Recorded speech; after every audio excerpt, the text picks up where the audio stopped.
You open Instagram, someone just got promoted. You check LinkedIn, someone your age just sold their startup. You see a photo of a friend's vacation, a wedding, a new house. And within seconds, before you even realize it, you're doing the math. Where am I compared to them? Am I ahead, behind? Am I failing? You can't stop comparing yourself to others, and you hate that you can't stop. Here's what the science says: you were never supposed to stop.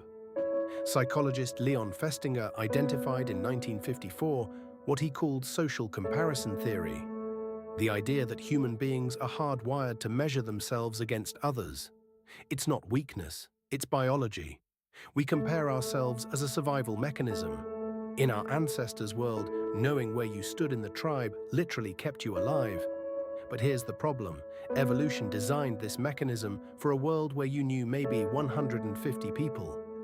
Your village, your tribe. Today, you're comparing yourself to millions. Every time you open your phone, you're running an ancient biological program against a data set it was never designed to handle. And it's destroying you. But here's what neither the scientists nor the self-help books will tell you. The comparison itself isn't the problem. It's what you're comparing the wrong things. The Lubavitcher Rebbe taught something that cuts through the entire illusion. He said that every single person alive is incomparable, not in the motivational poster sense, in a literal, structural sense.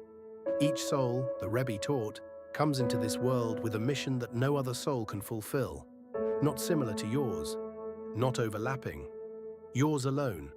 This means that comparing yourself to someone else isn't just painful, it's categorically wrong. It's like comparing a violin to a piano and declaring one a failure. They're not competing, they're not in the same category, they're different instruments serving different purposes in the same symphony. When you look at someone else's success and feel diminished, you're not measuring yourself against a competitor. You're measuring yourself against someone who has an entirely different purpose. That's not humility, that's confusion. Here's what this means practically. The Rebbe would often ask people who came to him feeling inadequate, not, "Why aren't you more like them?" but "Are you becoming more like yourself?" Progress in the right direction looks completely different for each person, and the only person you can actually measure yourself against is who you were yesterday. Neuroscience supports this. Research on intrinsic versus extrinsic motivation consistently shows that people who measure themselves against external standards, other people, social metrics, show higher rates of anxiety and lower rates of actual achievement. People who measure themselves against their own potential, they outperform. They're more resilient. They last longer. The comparison trap isn't just emotionally damaging. It's making you less effective at the one thing you're actually here to do.